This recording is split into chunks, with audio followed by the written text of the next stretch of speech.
Que tempo tem para treinar? Rapaz, não, é difícil. Você vê a colocação do Chico. Ele questionou, colocou ali as ponderações, mas no final falou que foi uma injustiça tomar o gol, foi uma injustiça perder. Então você vê como é difícil, né? O Vanderlei chegou agora, 4, 5, quinta partida. Sim.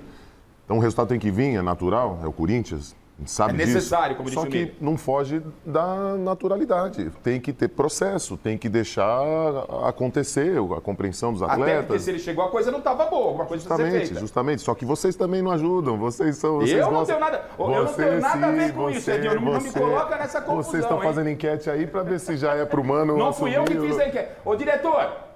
Quem foi que fez a enquete? Quem fez essa enquete? Então, vamos quer dizer, estamos já botando lenha na fogueira. Vamos responder para o Edinho quem foi que fez a enquete, diretor. Quero saber, vamos chegar à autoria aí, esse maldoso. A enquete foi escolhida democraticamente pelos integrantes da produção.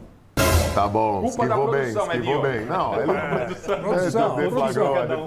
produção, não, mas é então, quer dizer, mas é isso. Então, realmente é difícil. Você vê como é difícil. Então, se tivesse ganho, estamos aqui com outro discurso, com outro...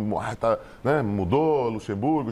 Então, quer dizer, o trabalho vai acontecer, mas precisa tempo. E eu fico feliz, porque as equipes no Brasil, né, de falar de SAF, falar de gestão, né, que eu acho que...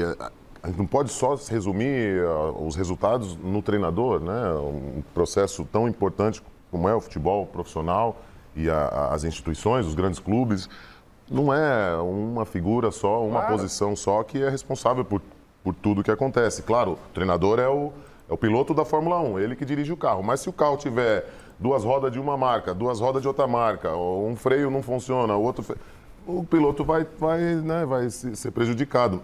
Então, é isso. A realidade é dura, mas a gente cria umas expectativas surreais, né? Que só fomenta esse processo absurdo de trocas e de repente, né, esconder os verdadeiros problemas, processos, elaboração de elenco, trajetória, enfim, né, uma série de coisas que tem que melhorar no nosso futebol. Mas, enfim, né, a questão do Corinthians é isso. Acho que eu, como treinador, como eu vi um comentário do Vanderlei, jogou bem. Ele percebeu que o time jogou bem, ele sabe o que ele quer dali, o que ele tem na mão e onde ele precisa chegar. E todo mundo concorda que o time jogou bem. Então, né, mas o Miller lembra que é isso, o resultado, é Corinthians, né, cara? É Corinthians, tem que ter resultado. Então, essa é a linha tênue que a gente vive, mas eu acho que está no caminho, temos que ter paciência. Rodrigo, a leitura que faz o Edinho é muito parecida com o que eu penso. Porque o Vanderlei, ele chega para apagar um incêndio, mas ele tem que trocar a roda do carro com o carro andando.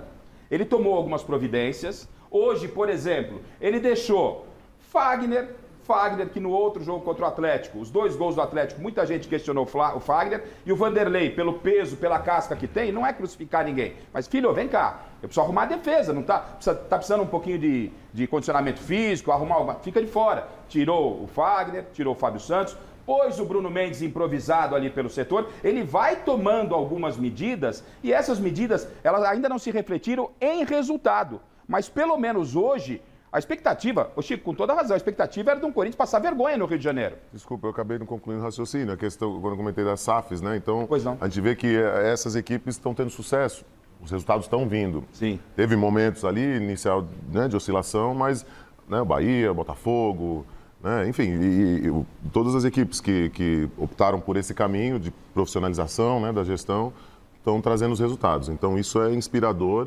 E espero que sirva de referência, de exemplo. Ou seja, o Corinthians, o Duílio tem uma dívida que ele precisa sanar, mas ele não pode abandonar o futebol. O Edinho, ele falou pelo aspecto treinador. Você, como jogador, o fato do Corinthians não passou vergonha no Rio de Janeiro. Perdeu, foi uma fatalidade, a gente está discutindo sobre isso. Mas o fato de não ter passado vergonha, ter pelo menos criado alguma possibilidade que não criou contra o Atlético, dá alguma luz à frente de que pode evoluir, quem sabe já na próxima quarta-feira, aí vem o que o Edinho fala, né? Olha, o próximo jogo do Corinthians é contra o Argentino Júnior, Libertadores na Argentina, sem poder perder. Dá esse ânimo para os jogadores, de repente a boleirada, fizemos e não veio o resultado. Como é que é isso? Eu acho que por esse jogo, sim. Por esse jogo foi animador, né? Mas eu vejo dessa forma também. Eu acho que, né, depois a gente vai entrar um pouquinho no Dorival, mas eu acho que os dois treinadores aí tem um pouquinho a ver, que eles estão fazendo o quê? Todo mundo passa da linha da bola, volta, Porque é isso que o Corinthians estava sofrendo. Eu vi 2 jogos do Corinthians que queria marcar na frente, que vai, jogadas, e realmente não funcionou. E quando o Luxemburgo vai para um jogo no Maracanã, onde que tem um time que fica com a bola e quer atacar, como foi esse jogo, e o Luxemburgo colocou esse time atrás da linha da bola, aonde que ficou ali 2 linhas de 4 com o Roger Guedes e o Yuri Alberto. E se tivesse um time que poderia ter saído com a vitória do Maracanã hoje, seria o Corinthians. Em termos de estratégia foi bem, porque ele anulou o time do Flamengo. O Flamengo teve pouquíssimas oportunidades e o Corinthians conseguiu criar, mas a culpa não é do treinador. Tradicionalmente, esse é o modelo de jogo do Corinthians, né? Se a gente for ver bem Tite, né?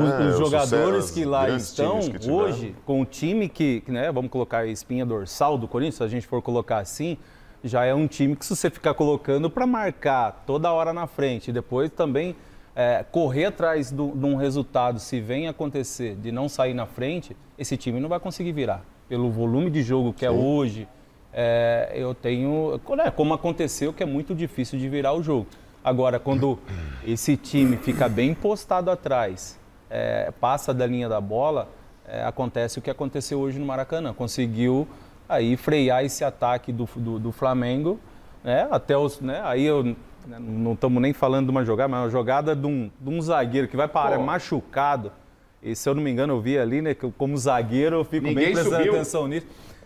Ele estava entre 2 marcadores, estava entre o lateral esquerdo e o Murilo. O Murilo e o Murilo. Exatamente. Quando um zagueiro vai e faz isso e o jogador nas costas, me desculpe, cara. Mas, Rodrigo, também vamos analisar o que aconteceu com o Flamengo, né? O Flamengo perdeu o Everton Ribeiro hoje de manhã. Sentiu contusão. O Arrascaeta estava fazendo um aquecimento dentro de campo, sentiu o adutor. Também não pôde jogar. Então, o Flamengo jogou sem os 2 melhores meios que ele tem. Só fazer um parênteses, mas o Flamengo não é tão badalado, quer dizer que perde 2 peças. Mas é que tá. Perde 2 peças, aí... mas aí que tá. Não são 2 peças, são 2 meias. Ué?